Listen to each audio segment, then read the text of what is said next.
Today's episode is brought to you by our sponsoring partner, the Campaign for Black Male Achievement. I'm so excited that CBMA has now partnered with Fund to Foundation in support of their Intern X program. If you're not familiar, Intern X is an ambitious new initiative that's looking to match 10,000 skilled young adults nationwide with quality internship opportunities by the year 2020. So here's what's up. We need your help. We need you to share the word about this awesome new internship opportunity for young adults. If you're interested in learning more, you want to register, I want you to go over to bit.ly/CBMA InternX. Again, that's bit.ly/CBMA InternX. I want you to go ahead and click on the link there to register. And be sure to type or select the Campaign for Black Male Achievement as the affiliate organization that referred you. Let's go ahead and get our young folk registered today so they can begin to gain access to the benefits of this awesome program.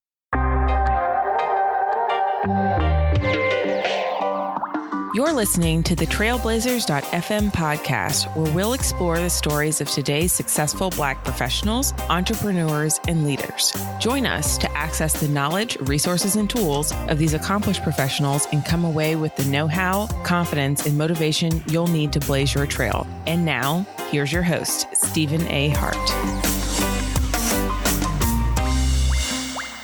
Hey, Blazer Nation, what's up? Welcome to episode 170 of the Trailblazers.fm podcast. Our featured trailblazer for today is Gloria Mitchell. Gloria's story is so incredibly powerful, and you guys are in for a word today.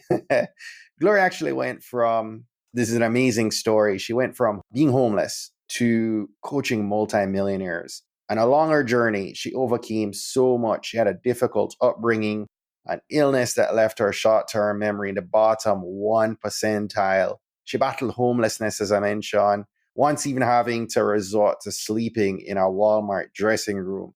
For many of us, this is where the story would have ended. But for Gloria, this is a woman that goes on to obtain an MBA from Stanford University and is now highly sought after as a coach for personal crisis and performance. She's out there helping high-level entrepreneurs and public figures to perform at their highest level and deal with the pressures that come our way, when we're at the top.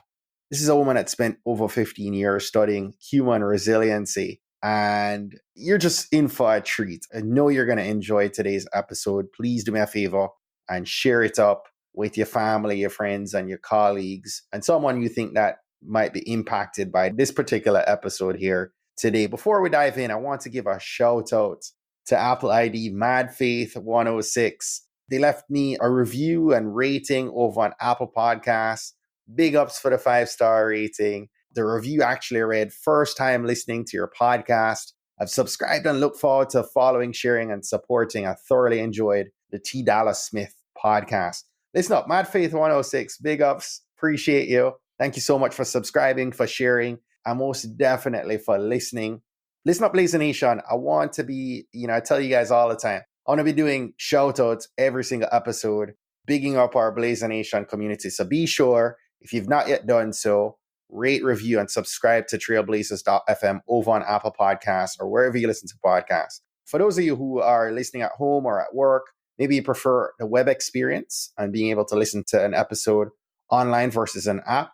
If so, definitely check out our website. You can access that directly via tbpod.com. tbpod.com. We updated the site a couple months ago, and it's now got an ability for you to filter content by category. So if you're looking specifically, for example, for leadership content, you can do so. Or let's say entrepreneurship content, you can do so as well. So hop on over to tbpod.com and check that out. That said, let's get set to dive in and receive today's mission field from our featured trailblazer, Gloria Mitchell. Enjoy.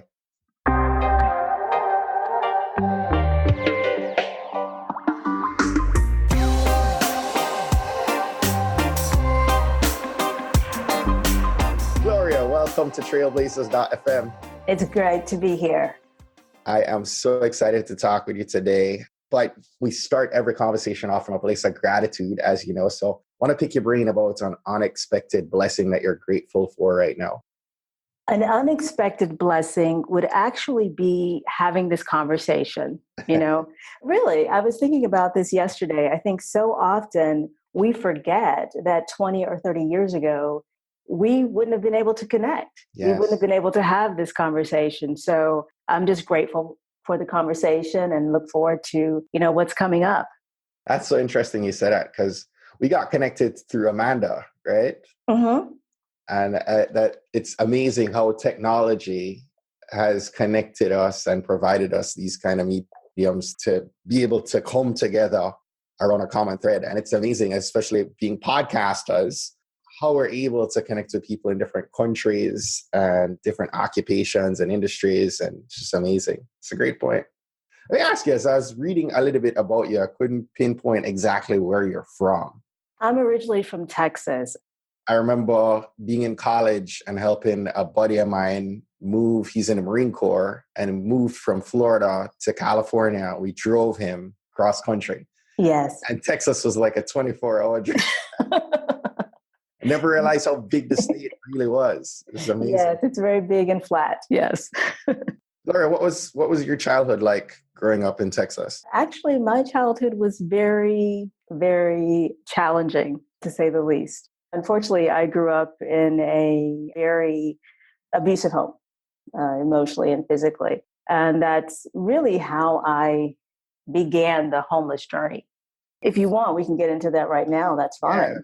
Yeah, I have read that you were homeless several times. And if you don't mind sharing, I'd love you to share how you became homeless. Sure, no problem. I was adopted by a woman who was very physically abusive. And one night after I had graduated high school, she almost killed me. She got upset at something I had said, and she cornered me in my bed. And as I was in the fetal position trying to protect myself, I saw her reach over and grab a plastic cup, and raise it over her head to hit me with it. And then she realized that it was too light to do any damage, and she put it down. But then she grabbed a glass orange juice bottle right next to it, and she raised it to hit me with it. And Stephen, I really thought I was going to die. Like I thought there's no way, given how much she pounds on me, because she would pound on me until she was exhausted. So I thought, if she starts on me with this glass orange juice bottle, there's no way I'm not going to die. She's going to hit a main artery. And so as I was trying to come to terms with what I thought was my immediate death, I felt God like I'd never felt him before. And I heard him say, leave. And it's not that I hadn't thought about leaving before, but my family was paying for college. And somehow I had got it in my little head that if I could just make it through the 4 years of college, I would be okay. But at that moment, it became very clear that if I stayed, I was going to die. And so I said, God, if she doesn't hit me with this bottle, I will leave. I don't have a car. I don't have a job. I only have $20 to my name, but I will leave. And she stood over me for what seemed like forever. It was probably only about 30 or 60 seconds. And then she just quietly placed the glass bottle on the nightstand, and she walked out of the room without saying a word. And shortly after that, I left. And so that kind of started the homeless journey. And, thank God you did not see homelessness through however many iterations of that experience as a final destination, because your story is amazing to me that you went from homelessness to getting an MBA from Stanford. And I'm sure there's a big dash there. Yes. Talk to me about that. Well, after I left the home, I ended up literally cleaning toilets and scrubbing floors in someone's home for room and board. And it was very humbling because I remember mopping the lady's floors and her informing me that she didn't want me to mop her floors. She wanted me to be on my hands and knees scrubbing her floors. And so I had to put my pride aside, and do what I needed to do. Wow. But shortly after that, by word of mouth, I got a part-time gig in the evening helping with the Get Out the Vote effort for political candidates. And that's where you go door to door and encourage people to get out and vote for the candidate that you're supporting. Well, one of the candidates I was canvassing for was reelected and had an opening become available as a legislative aide in his office. Wow. Now, I had no experience in politics, Stephen. None. But I was hungry, number one. Right. I was a good writer and I was a quick learner. And I felt if I could just learn as much as I could about him and about his district and where he was on the issues, I would hopefully impress him enough that he would give me a chance. And that's what happened. I went in and I nailed that interview and I got that job. And that got me at least away from, scrubbing floors for a living. And I worked there for about 2 years and everything was going great. But then I was offered a job with another individual making more money. And I thought, oh, this is fabulous. This is going to be great. And so I accepted that job, resigned from my current job. And there's a point to this story. Resigned from my current job, purchased a car, and then had that new job offer rescinded. Okay, now I want you to see where I am. I didn't have the new job because it had been rescinded. I didn't have the old job because I had resigned. And I couldn't get unemployment because I had resigned. And I had a new car. Wow. Yeah. So that was really a blow, to say the least, because I didn't, when you don't have family, there's no safety net. There is absolutely no safety net. And so that situation led to a long bout of homelessness for several months, because I remember I had one last check coming and I had a choice. I could use the majority of that check to pay rent, or I could use that money to pay for multiple car payments for several months until I found a job. And I knew I needed the car to have any real chance of finding another job, you see. Because you're in Texas still, right? No, I'm sorry. I'm in New Jersey at this point. You're in Jersey. Wow. Yes, I'm in New Jersey at this point. So I knew that I needed the car, because this was before the internet. I'm about to tell my age. I'm almost 50 years old. So this is before the internet. Okay. So looking for a job was a lot different than it is now. But anyway, so I knew that I needed the car to find a job. And so I made a choice at that moment to become homeless, because I knew that if I paid the rent, it would only be for 1 month. And then I stood the potential of losing the car. Mm-hmm. And that was going to limit my options. And to say, I don't want to talk about it like it was easy, because it wasn't. Mm-hmm. I would have to find places where cars were parked at night. Like I would park at hotels or at apartment complexes, and I would try to cover the windows so people wouldn't notice that I was in there. And I'll be honest, Stephen, I've never been so happy to be 5'2" in my entire life. Because that was the only way I could squeeze, in the back of my car. Right. Yeah. So it was definitely a challenging time. And I hustled really hard. I really did. And eventually I got an interview with a company, but there was one problem. They wanted someone with experience in a software program called Lotus 123. Yes. And I didn't have any experience in the program. But I remembered that when I had the job that I had resigned from. You didn't have the experience then either. No, but I remembered that when I had that job, I would walk 2 miles to work and 2 miles home. And every day I would pass a small computer training school. Wow, look at God. Yes, exactly. And so I'll never forget this day.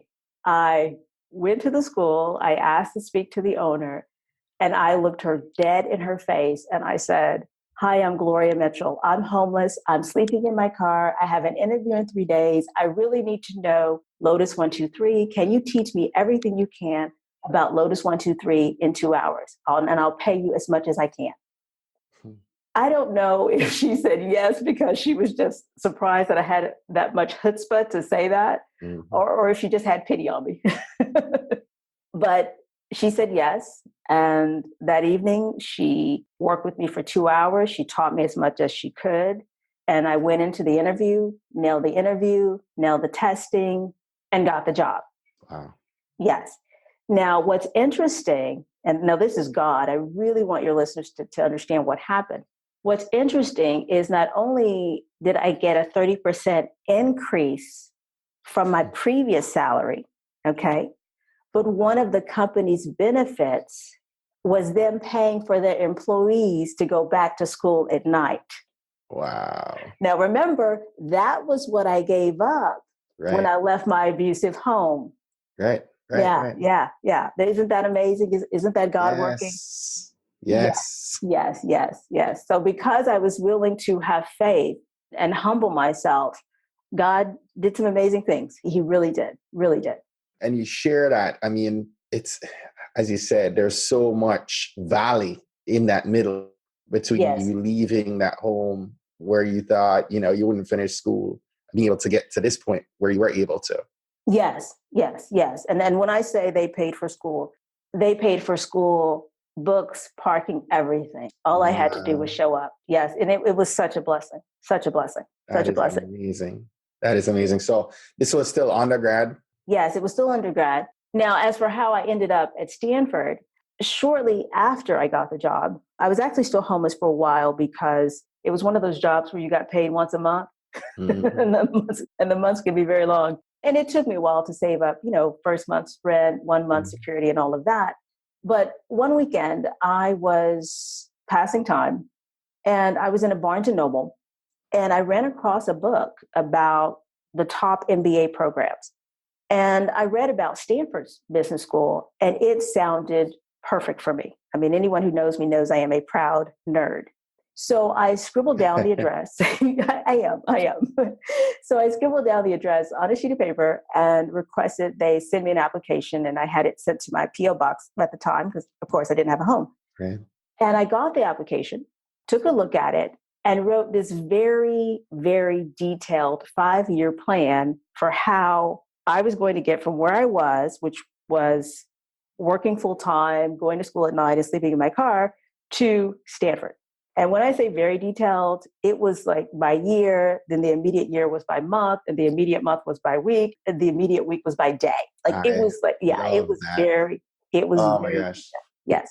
Now, it took me 7 years instead of 5 years because I had a bout with Lyme disease, but I did work that plan. And when it came time to officially apply to Stanford, and I sent away for an application, this is God. I want you to hear what happened. The application was exactly as it had been 7 years before. I had mapped my plan perfectly. Wow. Yes, Wow. perfectly. Yeah, I couldn't believe it. I was like, wow, this application is exactly as it was 7 years before. I mapped this perfectly. So I was not, people often ask if I was surprised that I got in. And I'm like, no. And it's not out of arrogance. It's just that I had left very little to chance. Very little. I love talking about vision, documenting your mission and vision and goals. And you just lay that bad boy out and working a plan to success. Oh my gosh. Yes, exactly. I wish that the story was just a fairy tale ending at that point, right? You get into Stanford and, I also experienced an illness in college that disabled me. I had to withdraw from a semester. I had an autoimmune illness. Oh my goodness. That pretty much shut me down I had to withdraw from school for a semester, but it really kind of took a good year out of, me having to retune and get back in. But so I read this part of your story and felt a connection, but this is so intense. I mean, you had an illness that left your short-term memory in the bottom 1% of the population. Yes, that is so true. And it's so funny because when the doctor said that my short-term memory was in the bottom percentile, I kept interrupting him and I kept saying, what percentile? And he was bottom percentile. And I'm like, but there's a number before that. And he's like, no, you're in the bottom 1 percentile. And I was like, oh my, this is really bad. But what happened was during my first week at Stanford, I noticed that I would study, but then wake up and have no memory of what I'd studied. Absolutely no memory.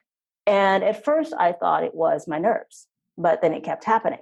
And what doctors discovered was that my battle with Lyme disease had left me, with a short-term memory in the bottom 1 percentile. And I had to go through, I think, about 40 hours of cognitive testing and work with doctors and specialists to figure out how we could restart my short-term memory. And let me just say, which I'm pretty sure it's obvious, Stanford is not the place that you want this to happen. This is exactly what I'm thinking. I'm like, are you still in school at this point in time? Yes, I'm still in school. Stanford was really, really kind in that they reduced my course load. I think I was supposed to be taking like 5 courses, but I was taking like 2 because there was no way I could do all the testing and go through everything. Right. I was only taking 2. And they were very supportive, very, very supportive. But, studying at Stanford is like trying to drink water out of a fire hose. I mean, it's Right. pretty intense. So it was a really taxing experience for me. But I learned 2 very important lessons during that time. Number 1, I learned to release myself from the results of my actions. And what I mean by that is this. At one point, I was worrying myself to death.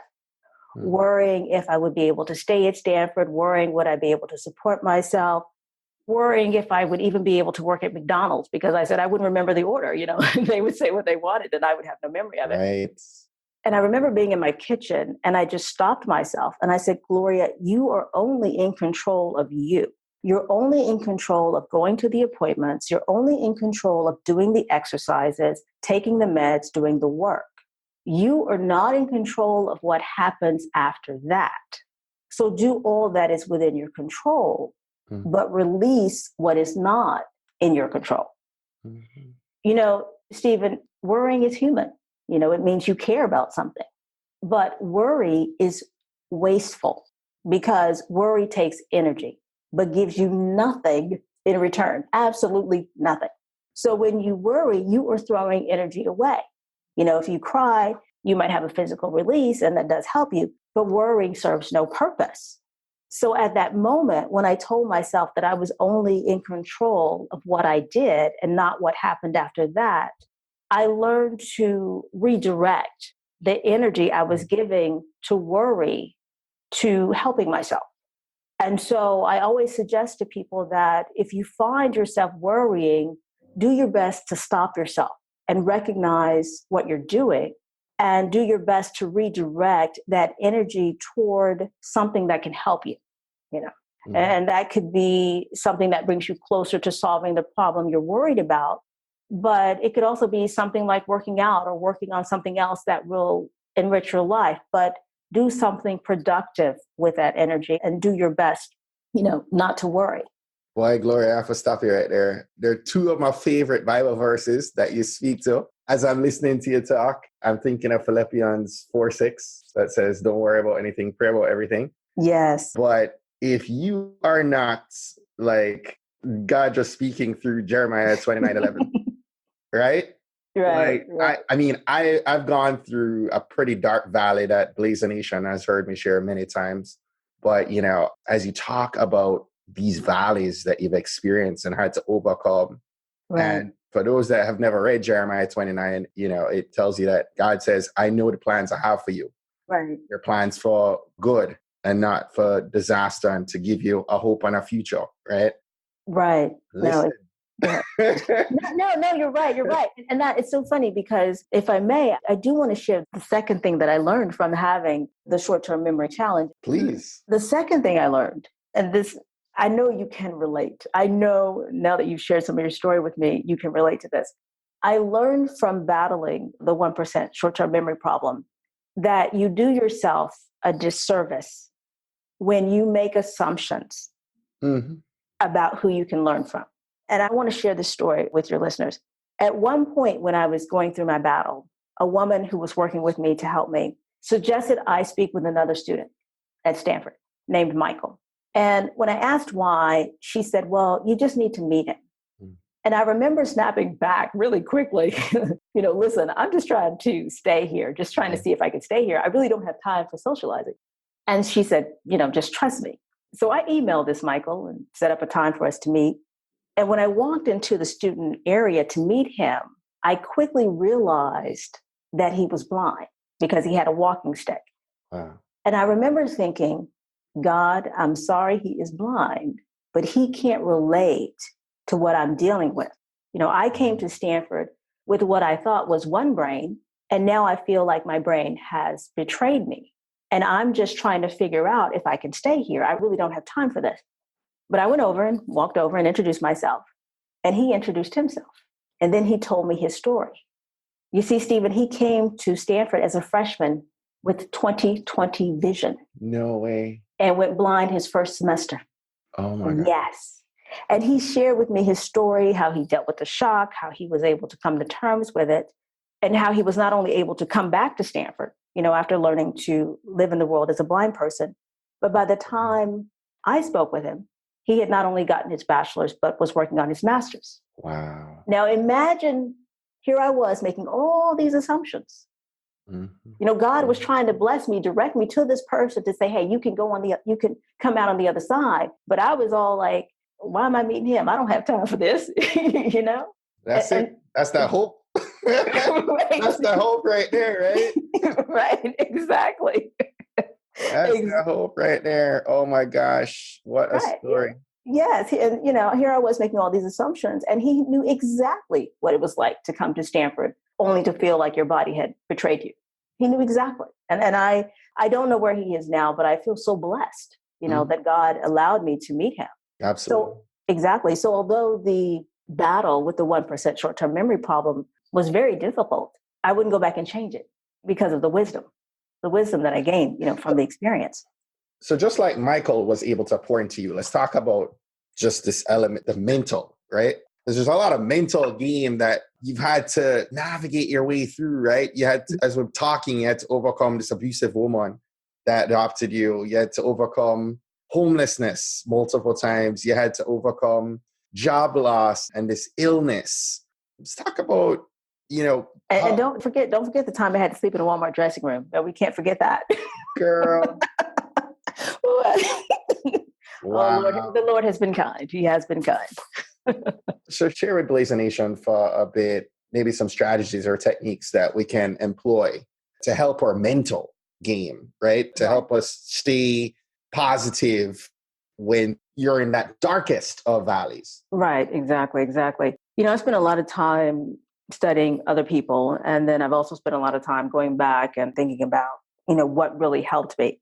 And one of the things that really helped me was that no matter what I was going through, whether it was the homelessness or whether it was the short-term memory challenge, I always had one foot in the present, working on the problem, okay? But that other foot was always in the future, okay? Yeah, let me give you an example. When I got that job that was paying for me to go to school, at the beginning, I was still homeless. Now, I could have said, in my mind, you know what, Gloria, they're going to pay for you to go to school, but why don't you wait until you're no longer homeless before you start school? I could have done that, but I didn't, because I knew I needed to have one foot in the future. So even though it meant I was working full time, going to school at night and sleeping in my car, I needed to have one foot in the future. Wow. Yeah. The other thing that I did, this is showing my stubbornness, but I've come to believe that many successful people do this, is that I refused, no matter what was going on, I refused to see my present as my permanent. Come on now. Say that one more time. I refused to see my present as my permanent. Yes. Yeah. Now, see, this is where the road parts. This is where the road parts, because you can take two people who live in a disadvantaged area. We'll even put them in the same home. So they live in a disadvantaged area and they both live in a dysfunctional family, the same family. One of them can look out and say, I live in this impoverished area. I live in this dysfunctional family. This is my lot in life. You could take the other person who grew up in the same family, look out and say, yes, I live in an impoverished area. Yes, I am currently in a dysfunctional family, but this will not be my future. You see, but it's a choice. It's a mental choice. You follow what I'm saying? Absolutely. 100%. Exactly. So, when I was sleeping in the Walmart dressing room, I remember saying over and over to myself, this is but a chapter in my life. This is not the whole book, And anytime you see someone who goes from extremes, whether it's me going from being homeless to coaching multimillionaires, or you talk about Oprah going from poverty to being a billionaire, there is usually a moment where they refuse to see their present as their permanent. Mm-hmm. You see, Oprah's told this story, if I may share it with your listeners. She has told this story where I believe her grandmother was working as a housekeeper, and I believe she was washing her employer's clothes by hand. And she told Oprah that she needed to watch her because that was going to be Oprah's future. And Oprah said at that time, she said in her mind, this may be my present, but no, that's not going to be my future. Even as a child, she claimed that. She said, no, that's not going to happen. And that is why, going back to what I said right before, that is why it's so important to have one foot in the present and the other one in the future. Because if you have both feet in the present and your present is dark, your brain will start to believe that that is all there is. And your present will become your permanent. And you don't want that. So it's so important to have one foot in the present and one foot in the future. And I don't care if that future foot is just in the library reading some books, but you need to have one foot in the future when you're going through a challenging time. Wow. Gloria, you blessed me with that one, girl. That one is definitely what I needed to hear this morning. Yes. Talk to me a little bit about what's driving you in the work that you're doing today. Tell us about what you do and what's driving you. Well, currently I am a crisis and performance coach, and I have spent over 15 years studying human resiliency and why some people are able to bounce back from a crisis and some people aren't. Wow. Obviously, through everything you've come through, right? Yes. That's a perfect title and a fitting line of work for you. Talk a little bit about Oprah. What differentiates people who bounce back from a crisis versus those people who don't? Yes. There are several things. But there are three things that I want to highlight. Mm-hmm. Number one is they make a conscious decision to fight back. It's not something that they just kind of start working on. There's usually a moment where they decide, you know what, I'm not going to live this way anymore, or this is not going to be all of my story. And they start to fight back, but they make a conscious decision to fight back. And the reason that's important is because when you make a conscious decision to fight back, you start going from victim to survivor. Mm-hmm. And that is so important when you're trying to bounce back. Another thing is that they take responsibility for getting themselves out of that place, wherever they are. They may not have been responsible for what happened to them, but they understand that they are responsible for getting themselves out of that mess. They don't wait for someone to rescue them. Mm-hmm. They believe that they are in control of their future. And the third thing that I want to highlight is that, and this is a big one, it's hard for us humans to do, but they take action without pride. Ego can be one of the greatest inhibitors. And the people who bounce back from a crisis the best don't take action based on ego, meaning they do what needs to be done without letting their pride get in the way. So that would be like me scrubbing the woman's floors, or me humbling myself enough to go to the computer school and let some perfect stranger know that I'm homeless because I need their help.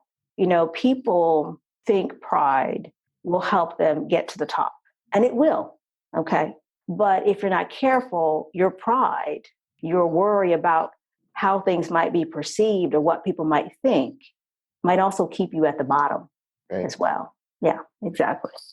I listen to you, Gloria, and I feel like you've spoken so much to my own life experience because, girl, I'm not the smartest, I'm not the smartest kid, but in terms of drive, you will not outwork me when I make up my mind that, and talk several times about maybe not having the experience to step into a job. Right. I can tell you, coming out of college, I had like a dozen jobs in 3 years, couldn't figure out my place, right? Right. I've literally had, once I planted myself, I had a career in mortgages. I had no business being in the mortgage industry. looked out a window one day and said, there are a lot of people doing really well in a particular company. I wanted to do what they did. And I couldn't get a job at that company. And so I went somewhere else and talked a guy who's still my mentor to this day to teach me what he knew at the top of his game. Wow. And got me to a multi-six-figure income at like 25. Wow. Left that. I went into finance. Had no business doing finance. Grew up multi-million-dollar fund, right? In a matter of years, which collapsed and we rebuilt. That business is still in existence today. Wow. Came out and got into marketing because I just felt like I should. Had no business being in marketing. And I'm now a marketing manager, and podcasting, had no business being here. But and I'm sharing this, because at the end of the day, I tell you what, when I sold the finance company, we bought this home that we live in. Kristen was pregnant with, at the time, I'd gotten back into mortgages for a short stint just to try and pay some bills. And I remember about 6 years ago, Gloria, I was sitting in a car on December 23rd, bawling my eyes out because I didn't make commission that month.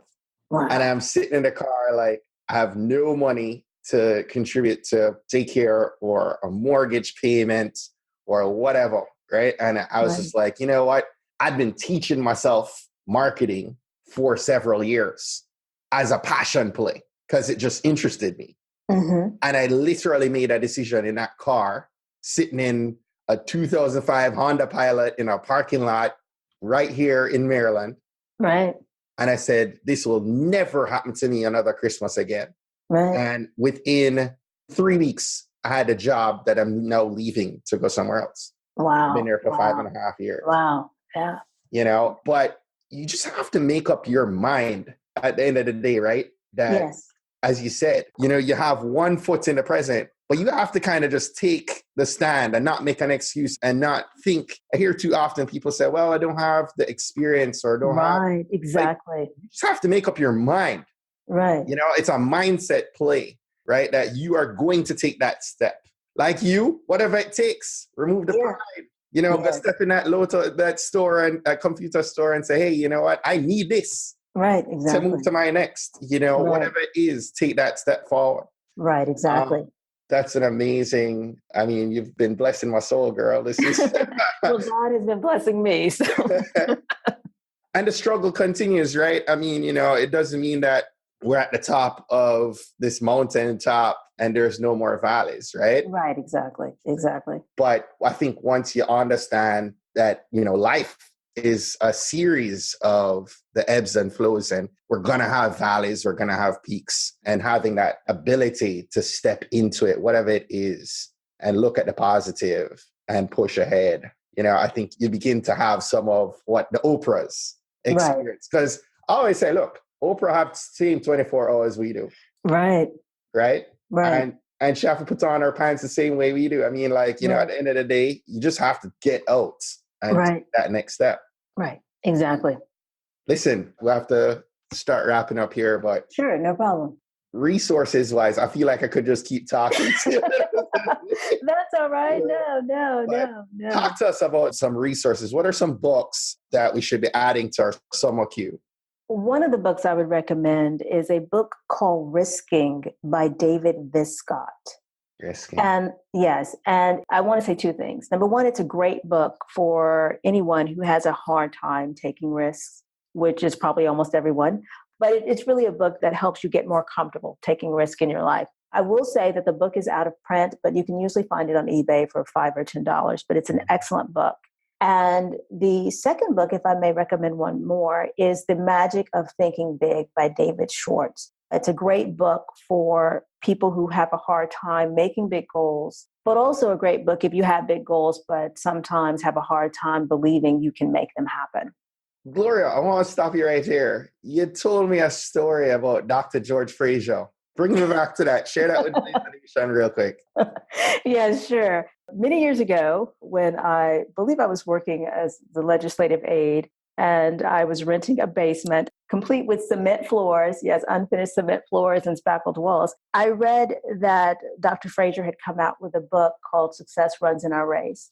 And I was able to get a copy and I read it. And I think in the book, he actually had his phone number listed. And I reached out to him and he took my call, which was very surprising to me. I was still struggling and he took my call and we had a great conversation and he was just extremely, extremely encouraging. So I find it ironic that you've also interviewed him and here I am being interviewed on a podcast that he's been on.